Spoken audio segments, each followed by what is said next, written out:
name is Jim Rthowski. I am the Director of Protective Services for the Housing Authority. Prior to having this job, I was a captain in the police department in Central Falls, so I had 21 years of experience coming into this job from the criminal end of it.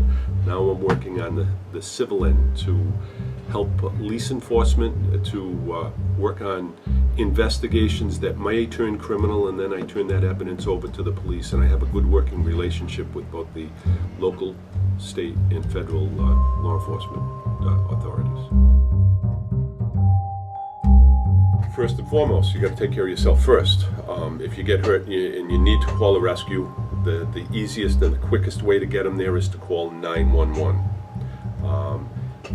If there's any kind of an injury where you can't explain too much, 911 is going to know where you're calling from, or at least your phone number. If it's calling from a cell phone, it might be a little, it might take a little longer to find them if you can't actually explain your location. But the best thing to do is say, when you call 911, the operator is going to answer, do you need police, fire, or rescue? You tell them, is this a medical emergency? I need a rescue, and I am, and you give your location and tell them what it is. Normally what they'll do is they'll transfer that directly to the fire department, but if you get cut off from that for the information that you gave, that operator will forward it to the fire department to get that information out there.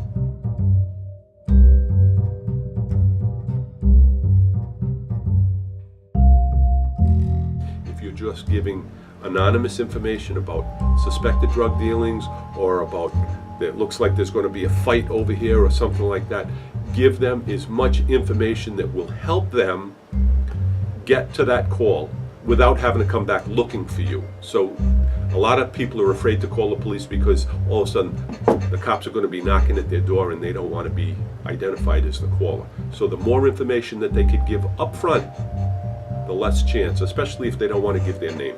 If by chance there's something going on out there, what I don't want is for our residents to put themselves in danger by interjecting them in the situation. I'd rather see them back off a little bit and quietly call the police, as if nothing, and act like as if nothing happened, to let the police do their job. That way they remain totally anonymous.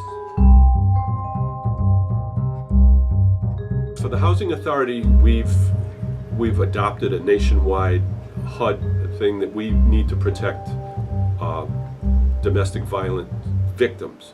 If there's problems in your home, don't be afraid to call the police for fear that you're going to be evicted because of so many, police calls. You need to protect yourself. The first thing that you do is, if you can, call the police.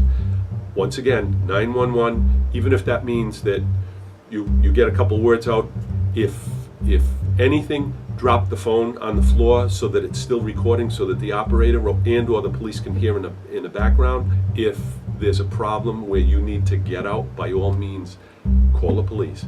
Get out safely. Be escorted off the property. If you need to come back and get more of your belongings, if you still feel unsafe, don't hesitate to call the police to be escorted back for your safety, and then find a safe place to stay.